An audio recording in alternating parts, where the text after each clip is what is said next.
돼요. 어떻게 땅을 나누고 어떻게 할 건지 이걸 발전시키다 보니까 이제 된 건데, 이런 기하학의 원조가 사실은 이제 이집트인 거죠. 그리고 메소포타미아 쪽에서는 이제 천문학이 들어와요.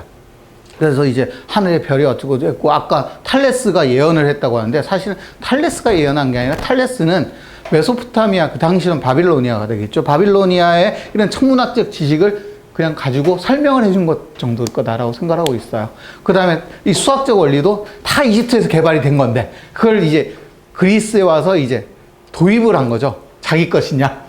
도입을 한 건데, 어쨌건 이런 식으로 하면서 탈레스가 이 양자를 적절히 혼합을 하고, 거기에 그 그리스적 전통 이런 걸 가지고 오면서 이제 첫 번째로 묻는 질문이 아르케가 뭐냐. 자, 우리말로 번역하면 아르케라는 게 본질 정도가 될 거예요. 아르케는. 그런데 이 아르케를 알고자 하는 거는 이제 저는 그렇게 생각합니다. 과학의 눈으로 본다고 말씀을 드렸어요. 처음부터. 매번 강조를 하지만. 자, 세상 만물이 다 변해요. 근데 이 만물이 변하는데 왜 변하는지를 이때까지는 뭘로 설명했냐면 신을 빌어서 설명을 한 거죠. 신화를 빌어서. 신이 노해서 빵 치면은 번개가 떨어지고, 바다의 신이 노하면은 막 파도가 치고, 이런 식으로 설명했다 이거죠. 그 다음에 제피노스가 화가 나면은 서풍이 막 불고, 이런 식으로 설명을 했었는데, 그렇게 설명하지 말자. 뭔가 우리 이 우주에는 우주 전체를 관통하는 어떤 일관된 원리가 있을 거고, 이 원리로부터 모든 걸 설명할 수 있을 거다. 자, 그런데 이렇게 얘기가 되기 시작하면은 두 가지가 의문이 나와요. 뭐가 의문이 나오냐면은, 자, 변화라고 제가 말씀을 드렸잖아요. 변화가 있다.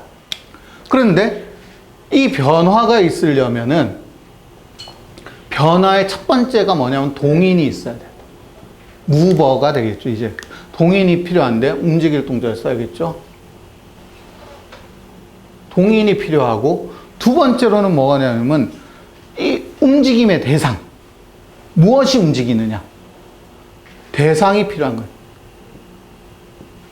그래서 이 둘을 아우르는 뭔가를 한번 확인해 보자라고 하는 게 바로 아르케입니다. 이 둘을 아우르는 뭔가 공통의 원리가 있을 거다. 하나의 원리가 있을 거다. 그래서 밀레투스 학파를 대부분 흔히 일원론자라고 얘기를 해요. 이게 하나다라고 얘기를 하는 거죠. 그런데 여기에서 우리가 이 변화를 살펴보면, 아까 제가 맨 처음에 말씀드렸어요. 아는 게 없으면은 질문도 못 한다. 이 당시 그리스의 지식 수준이라는 게 이 변화라는 말 속에 포함되는 무수히 많은 층위들이 있는데, 이 층위들을 구분할 수 없었던 거예요. 마치 옛날 사람들이, 아까 이제 환원론자들이 그러는 것처럼 요새도 어떤 층위들이 숨어 있겠어요. 첫 번째로는 어떤 층위가 있냐면은 사물의 위치의 변화예요. 사물이 처음에는 여기 있었는데 어느 사이 봤더니 여기로 가 있어. 위치가 변했어. 이걸 우리는 흔히 물리적인 운동이라고 얘기하죠.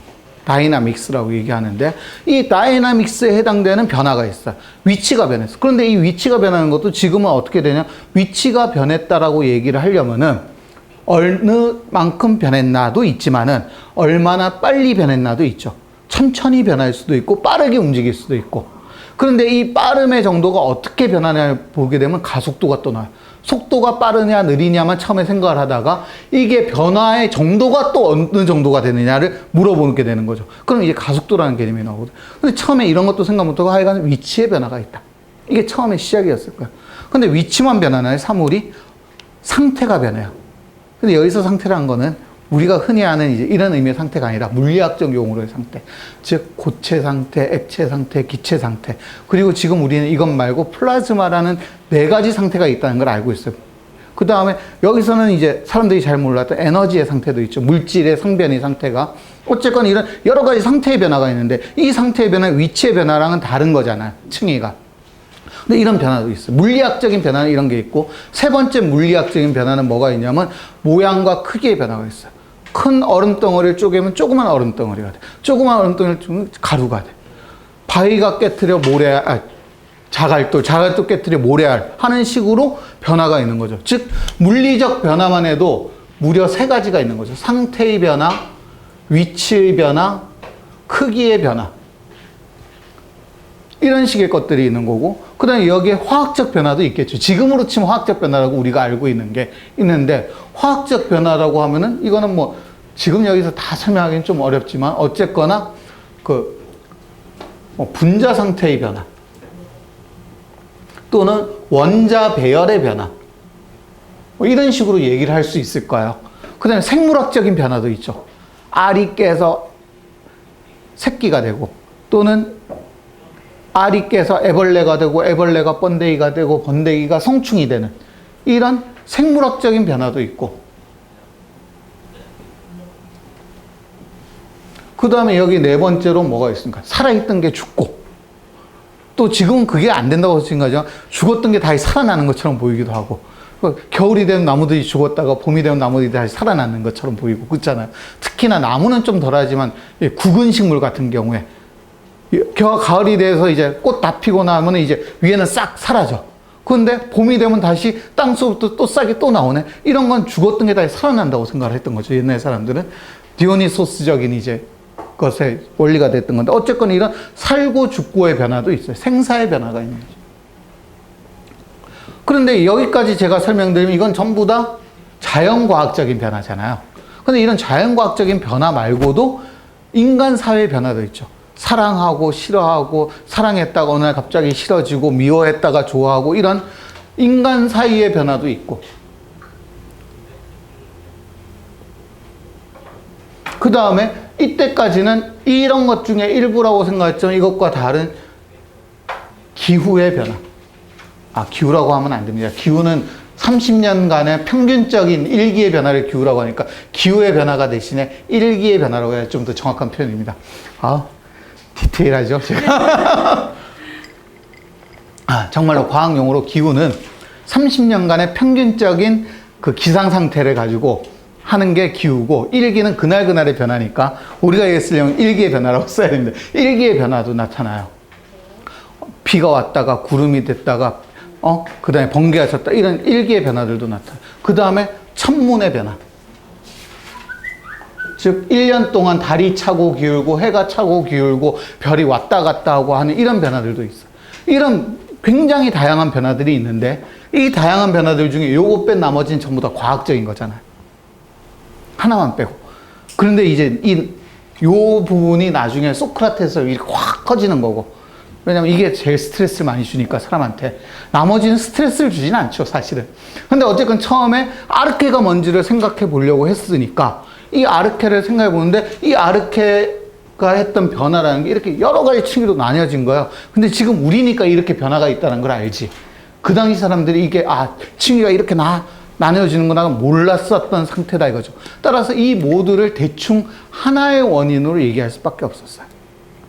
이게 탈레스가 시도했던 거죠. 이 모든 변화의 원인은 뭐냐를 그래서 두 가지 말이 남은 거예요. 만물의 근원은 물이다 라는 것과, 두 번째로 만물의 속에는 뭐가 있다? 영혼이 있다라는 두 가지로 나오고 있습니다. 자, 그래서 일단 탈레스가 이렇게 단순하게 얘기할 수밖에 없었던 이유는 뭐냐면, 이 변화를 규정짓지 못한 것에 있어요. 이 변화와 이 변화가 질적으로 다른 거다. 질적인 차이를 확인할 수 있어야 그 다음에 두 변화를 설명하는 다른 변인을 얘기할 수 있잖아요. 그런데 이걸 할 수 없었던 상황에서는 지식의 한계 때문에 이걸 하나로 뭉뚱그릴 수밖에 없는 거죠. 그래서 이제 나타난 건데, 자, 그래서 탈레스는, 그래서 여기는 변화의 동의는 뭐냐? 우주 안에서 찾자. 근데 탈레스의 가장 중요한 점은 이거죠. 우주 밖에서 찾진 않겠다, 이 변화의 동의는. 우주 밖에서 찾았던 게 이때까지 얘기했던 미토스였죠. 신에 의한 개입을 얘기했는데, 신에 대한 개입을 얘기하는 순간 이거는 왜 안 찾아지냐면 그런 거죠. 신을 얘기하는 순간 여기에서는 토론이 안 돼요. 신이 했다는데 네가 뭐요? 이렇게밖에 얘기가 안 되잖아요. 따라서 설득을 하려면 신이 아닌 이유를 대야 되는 거죠. 납득 가능한. 그거를 찾았던 거고, 이거는 탈레스가 최초는 아니었을 거예요. 우리는 모르지만 하여간 여러 가지 과정이 있었는데 이것을 최초로 의미 있게 남긴 사람이 탈레스였겠죠. 그 당시에 있던 대부분의 사람들이 이거를 동의를 해준 거고, 이 부분에 대해서. 그래서 가장 중요한 거는 우주 안에서의 동인을 찾자. 이게 가장 먼저였던 거고, 그랬는데 이 동인이 우주 안에 있으니까 만물 속에 내재되어 있어야 된다라고 다들 생각을 한 거죠. 탈레스는 특히나 더 그렇게 생각을 한 거고, 그래서 어떻게 나오냐면 만물의 근원은 물이다라고 나와요. 탈레스가. 자, 그런데 여기에서도 구구절절한 여러 가지 설명들이 많습니다. 저만 이걸 고민했겠어요? 저 앞에 있던 굉장히 많은 현명한 분들이 왜 탈레스는 만물의 근원은 물이라고 했을까에 대해 여러 가지 얘기를 하는데, 자, 여기서 중요한 거는 근원이지 만물이 물로 이루어졌다는 아니다라는 거예요. 그러니까 만물은 모두 물로 이루어진 게 아니라 근원이 물이다. 물로부터 파생되어 나온 것이지 만물이 모두 물은 아니다라는 것들이 이제 첫 번째 얘기인데, 첫 번째로는 이제 이집트도 그렇고 이 주변에 그리스 주변에 이런 신화들을 보면은 물로부터 시작된다라는 얘기들이 꽤 많이 나와요. 그 다음에 호메로스, 그리스적 전통도 그래요. 호메로스 같은 경우에도 오케아노스로부터 만물이 시작되었다라고 얘기하거든요. 오케아노스가 뭐냐면요, 호메로스가 이제 오디세이를 처음 시작할 때, 오디세이와 일리아드를 처음 시작할 때 나오는 말 중에 만물의 시작은 오케아노스부터 나온다 그러는데, 이 오케아노스가 뭐냐? 강물이라는 뜻이에요. 강으로부터 모든 게 시작되었다. 이렇게 나온. 그러니까 그리스적 전통도 그렇고 이집트적 전통도 물에서부터 모든 게 시작되었다고 얘기하니까 이런 신화적 요소부터 차용된 것들도 분명히 있을 거예요. 의지가 됐었고. 자, 그런데 그런 부분 말고도 보자면은 세 가지 상태라고 말씀을 드리잖아요. 자, 제가 아까 말씀드렸으니까 물질은 세 가지 상태, 정확하게는 다섯 가지 상태죠. 고체, 액체, 기체, 플라즈마, 그 다음에 에너지의 상태, 이렇게인데, 그 당시는 플라즈마가 있는지도 몰랐으니까, 태양이 살리는 플라즈마 상태긴 하지만은 전리층 이런 게 있는지도 몰랐고, 에너지란 개념도 없었으니까 결국 고체, 액체, 기체밖에 없어요. 근데 이 세 가지 상태를 일반적인 조건 하에서, 생활상의 조건 하에서 모두 다 보여주는 게 딱 물밖에 없는 거죠. 그러니까 얼음, 고체의 형태, 그러니까 물이라는 액체의 형태, 수증기라는 기체의 형태 다 보여줘요. 한 물질 안에서. 근데 나머지 어떤 물질도 이 세 가지를 다 보여주잖아요.